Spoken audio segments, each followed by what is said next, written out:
My parents broke up when I, 16M, was a few weeks old. They were never married and they were like 19-20 when they had me, so pretty young. They didn't get along so good, but they could be sorta civil to each other. It really depends on what was going on, I think, because sometimes they stayed away from each other. When I was 6, my dad met my stepmother, and they got married by the time I was 7. My mom and stepmother did not get along at all. I remember feeling the tension between them. I remember hearing my stepmother grumble to dad about mom if I had to go to their house instead of home with mom after they had all been in the same place. It was extra bad if they all showed up to my dance recitals. My stepmother wanted to be the one doing some of the dance stuff. She used to tell my dad she didn't think she'd have much in common with a young boy, but dance could be our thing, and mom was hogging it by always being there. Mom was the person who signed me up for dance. Dad wasn't on board back then. He's a bit too macho dude for that. My mom got sick when I was 8, and she died when I was 10. The worst part of that time was when she got too sick to take care of me, and I had to live with my dad all the time. I still saw my mom, but it wasn't the same. Before she died, she wrote me a letter and told me to read it whenever I needed to feel close to her. She said she put all her love into that letter. She also left me cards for milestones. My mom's original letter made my stepmother so angry, though. I never called my stepmother mom or anything. I never call her my parent either. I know she technically is. But I always disliked the idea of her being called that because she hated mom so much and felt like mom needed to step back from stuff to let her take over them, like dance. My stepmother is pissed that my mom never mentioned her in the letter and that mom never asked me to let her, stepmother, in. She felt like mom put up a final wall between us and made sure she would always be the outsider in my eyes, and I would always long for my mom and reject her as a mother figure. Our relationship is really tense while things with my dad are better than they were when I was younger. He got softer. So he said the three of us should go to therapy together to figure stuff out.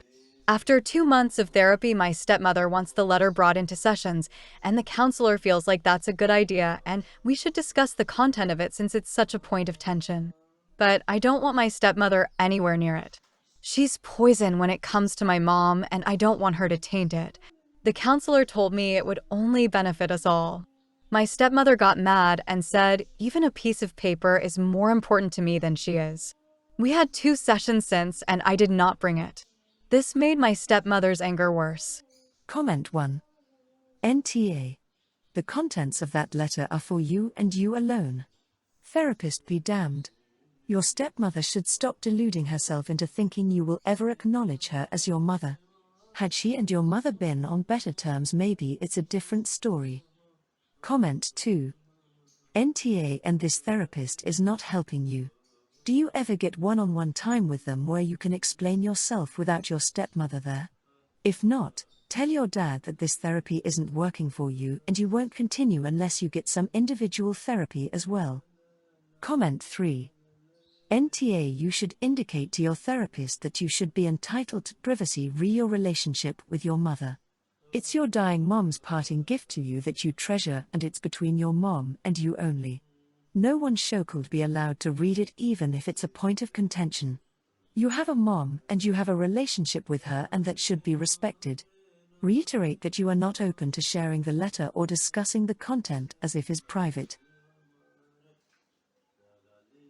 I, 36F, am a neurologist and I absolutely love my patients and my job.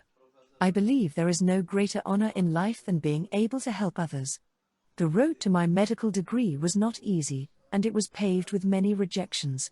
I was a troubled teen in high school and I didn't get accepted into any colleges my senior year.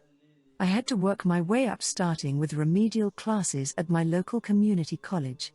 When I finally got into medical school at 26, I was absolutely thrilled. I met my husband, 37M, in my 3rd year of medical school. We have been married for 4 years now. My husband works in marketing, and I make 3 times his salary. From the beginning of our relationship, I was very upfront that I was unsure about having biological children. My dream was always to adopt from foster care, and my husband seemingly understood this. However, after his best friend had a baby boy last year, he began to really press me on having children. I was initially very against this idea because I was just beginning my career. I wanted to wait a few more years before revisiting the topic of children. In August of last year, I found out I was unexpectedly pregnant due to a condom breaking during sex. I was initially considering an abortion, but after many heartfelt conversations with my husband, we decided to keep the baby, and he would quit his job and stay home until our daughter was old enough to start preschool. There were several factors that went into our decision to have him stay home with our daughter. I make significantly more money than him, so financially it just made more sense. I am in the first few years of my career as an attending physician. After 4 years of med school and a 4-year residency, I am just starting to practice on my own, whereas my husband has been in his career for 15 years. I was very clear I had absolutely zero desire to stay home and be a housewife. I respect stay-at-home mothers, but my work is my life, and I would go crazy at home all day. This just isn't a lifestyle I want whatsoever. Finally, I am not comfortable putting my child in daycare until she is old enough to express herself verbally. As a victim of a molestation when I was young, I just do not trust people enough to leave my daughter in the hands of strangers when she would be unable to report abuse/neglect. Our daughter is 9 weeks old today, and I am preparing to return to my practice in a few weeks.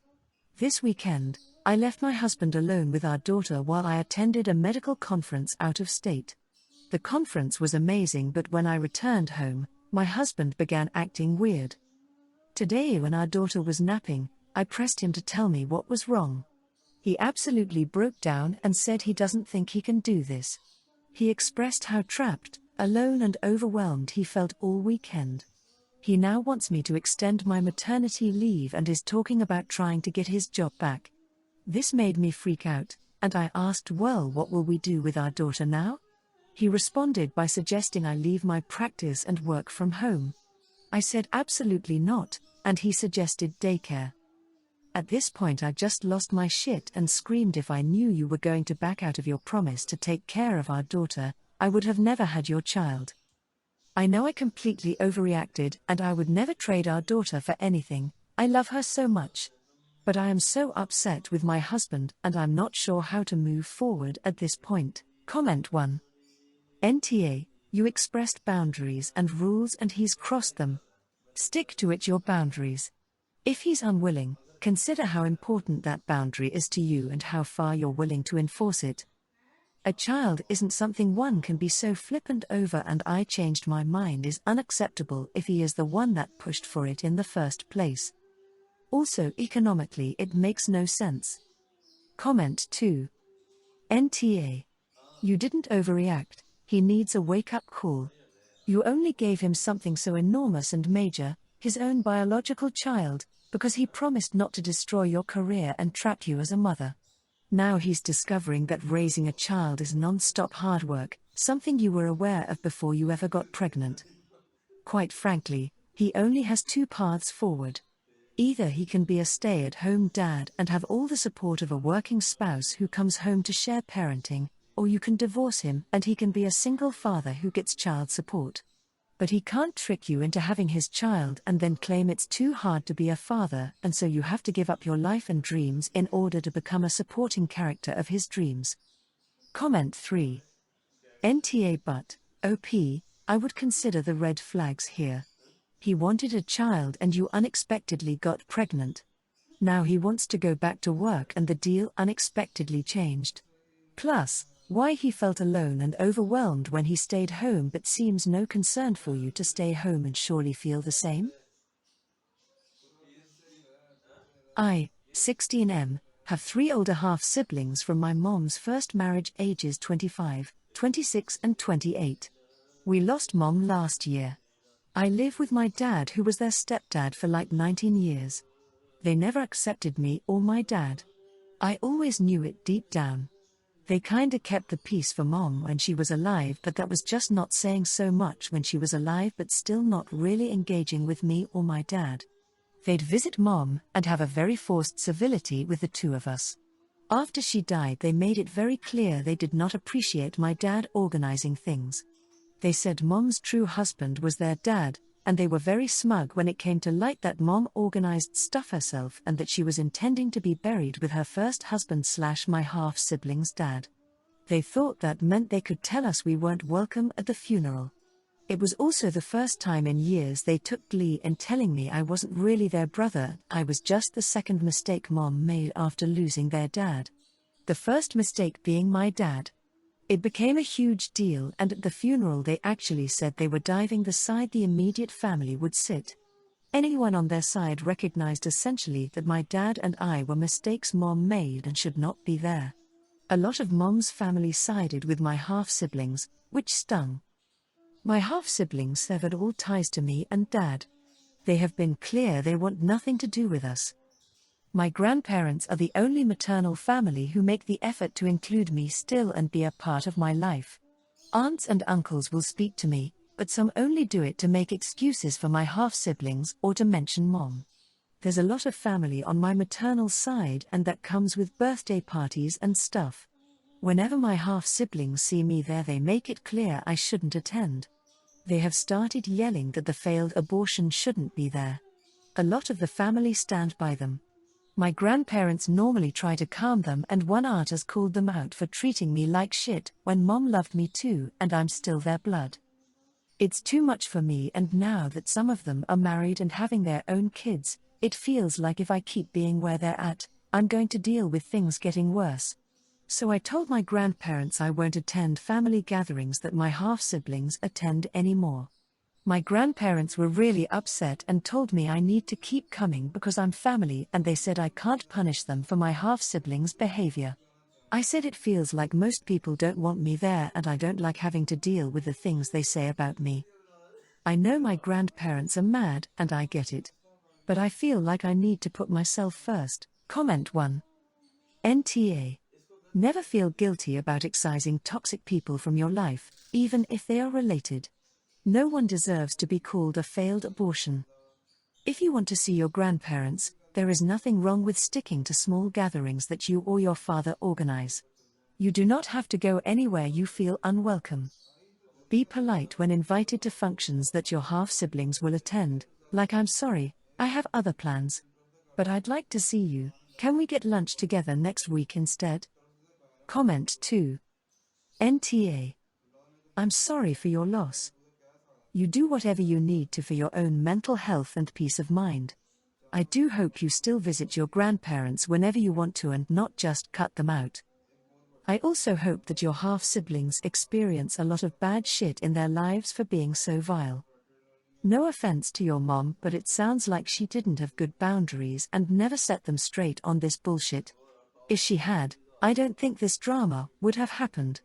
I also find it really cruel of her to have made her own funeral arrangements, including being buried next to her first husband.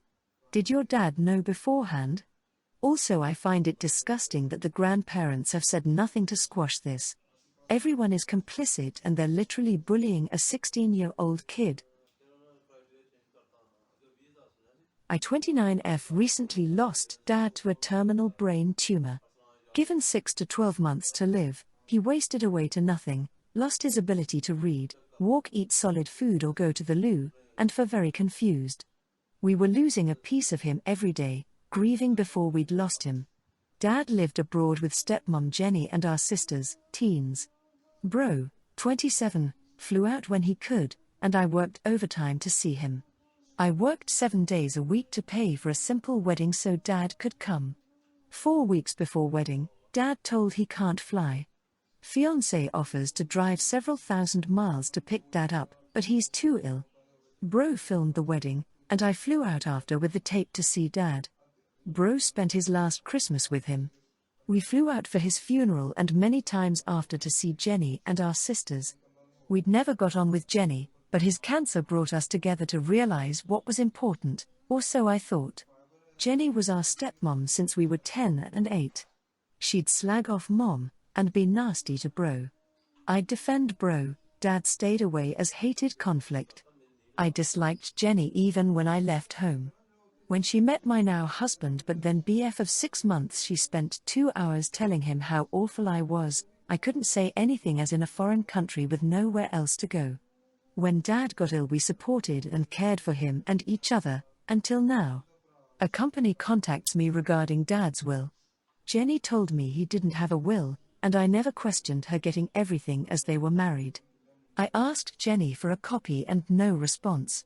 Brother calls me, confused and upset. He'd called Jenny to ask what was going on with the will/pension. They spoke nicely for 50 minutes, but when he asks, Jenny flips and screeches, "Don't you dare try to make a claim, you will ruin this family. I'll have to get a job sooner." Jenny didn't work, understandably, when Dad was ill, but he died over a year ago and she hasn't worked since. Our sisters are independent, they cook, walk to school and have a key. She could work if she wanted to, and did full-time before Dad was ill. Jenny messages calling us greedy. Say how traumatic Dad's illness was for her and our sisters, as if it wasn't for us, and that if we took the money we're stealing, that as adult children it's odd to think we're entitled to anything from Dad. I nearly cry when I see her message. Bro says this whole situation is odd, and believes Jenny is hiding our inheritance. Still haven't seen the will, so don't know if we have been left anything. If Jenny had come to us and asked for our inheritance if she was struggling, we would have helped. But all the lying "there's no will and you're not in it" and then not showing us the will makes me want to know what she's hiding. I find out that where Dad died, all children are legally entitled to a share of his estate no matter what the will says. ARTA if we claim what is ours in the will. If we claim the share of Dad's estate for us and our sisters. I promised Dad as the eldest that I'd look after my siblings. Comment 1. NTA, this does need to be sorted sooner than later. I always assumed that, in most places, if a spouse dies the surviving spouse inherits everything, and in many the dying spouse can't even will the survivor out of it. So if there's no will, she may inherit it all. Comment 2. That's a common, but often incorrect, assumption. Where I am, if you die without a will, 50% goes to the surviving spouse and the remaining 50% is split between any children of the deceased. If properties are owned in a certain way, the whole property goes to the other named party, but the rest is a 50-50 split.